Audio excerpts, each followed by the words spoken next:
Salut à tous les amis, c'est Warren le stratège, mon Mongone Sebekan, qui revient avec une nouvelle vidéo aujourd'hui.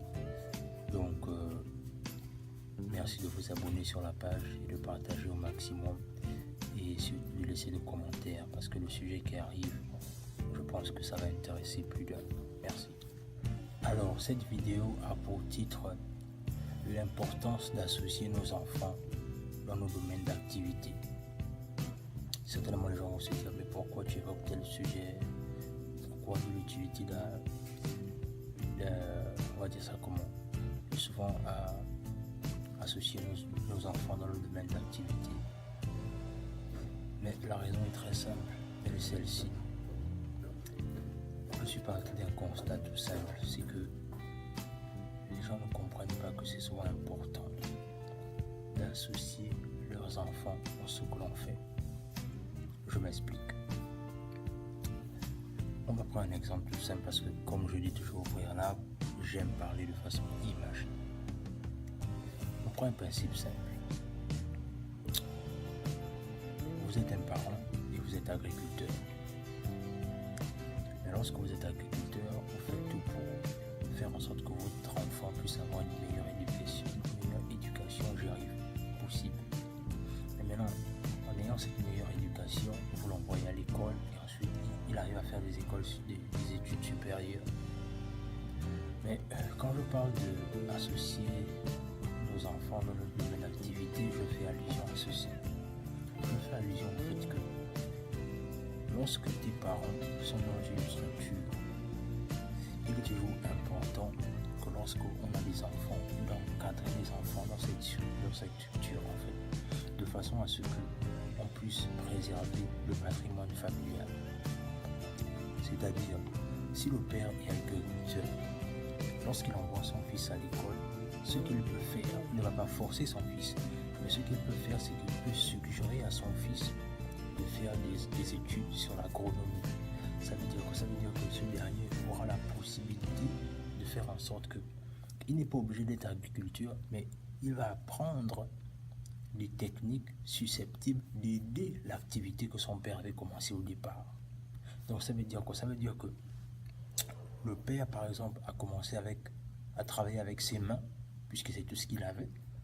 Maintenant, le fils, lorsqu'il va à l'université, ce qu'il fait, c'est qu'il va développer des techniques qui vont faire en sorte de amoindrir l'effort que son père faisait lorsqu'il était petit, lorsqu'il voyait son père aller au champ. C'est-à-dire que lui, le fils, ce qu'il fait, c'est qu'il va amener des techniques plus avancées qui vont faire en sorte que son père ne pourra plus forcément se plier pour faire un travail souvent difficile parce que le fils aura déjà appris de nouvelles techniques pour améliorer la qualité du service pour l'activité que son père faisait. Je prends encore un autre exemple. Par exemple, je vais prendre dans quel domaine comme ça là? Je vais prendre par exemple dans le domaine de la santé. Par exemple, ta mère est infirmière, mais elle s'est battue comme elle peut. Elle a pu essayer d'avoir une clinique.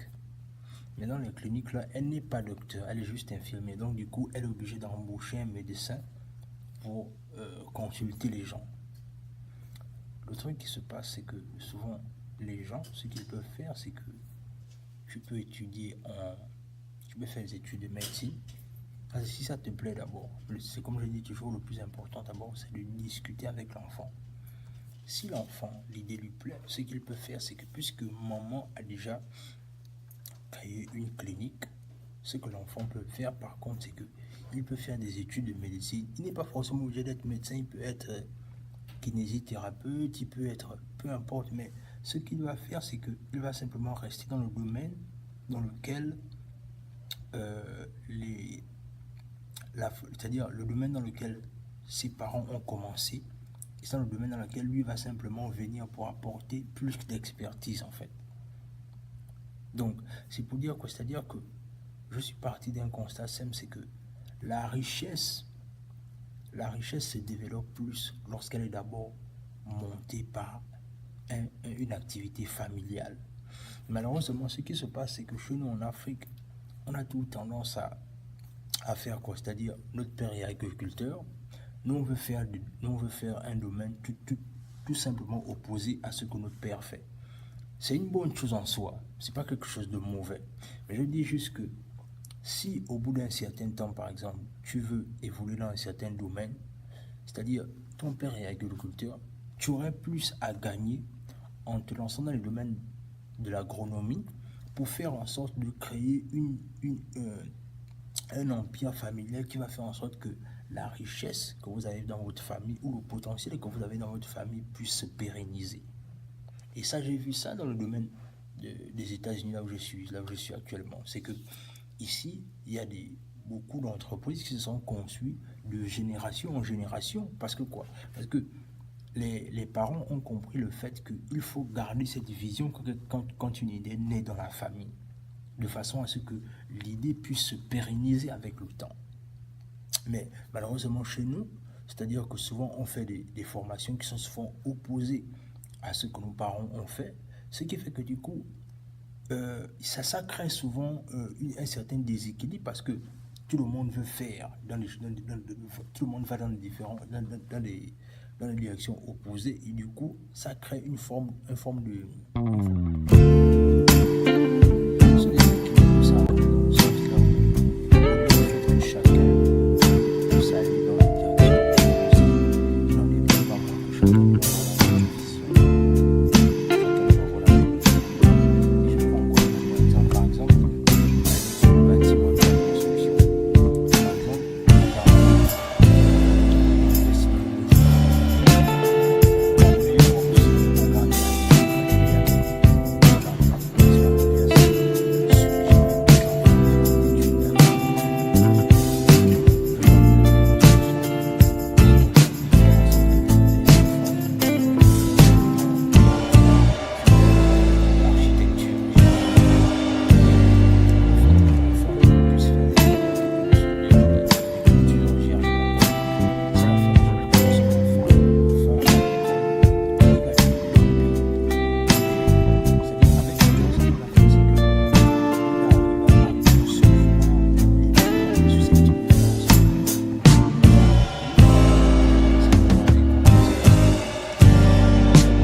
C'est vraiment ce que je tiens à dire aujourd'hui, que c'est important d'associer nos enfants dans nos domaines d'activité. Parce que si on veut bâtir une économie forte, il faut qu'on apprenne à contourner le système. Et contourner le système revient à dire qu'il faut entreprendre. Il faut entreprendre. C'est-à-dire quand je vais à l'école, je suis en train de chercher partout. Même quand je lis certains bouquins, je ne retrouve pas là où on enseigne l'indépendance financière, là où on enseigne comment créer sa propre entreprise.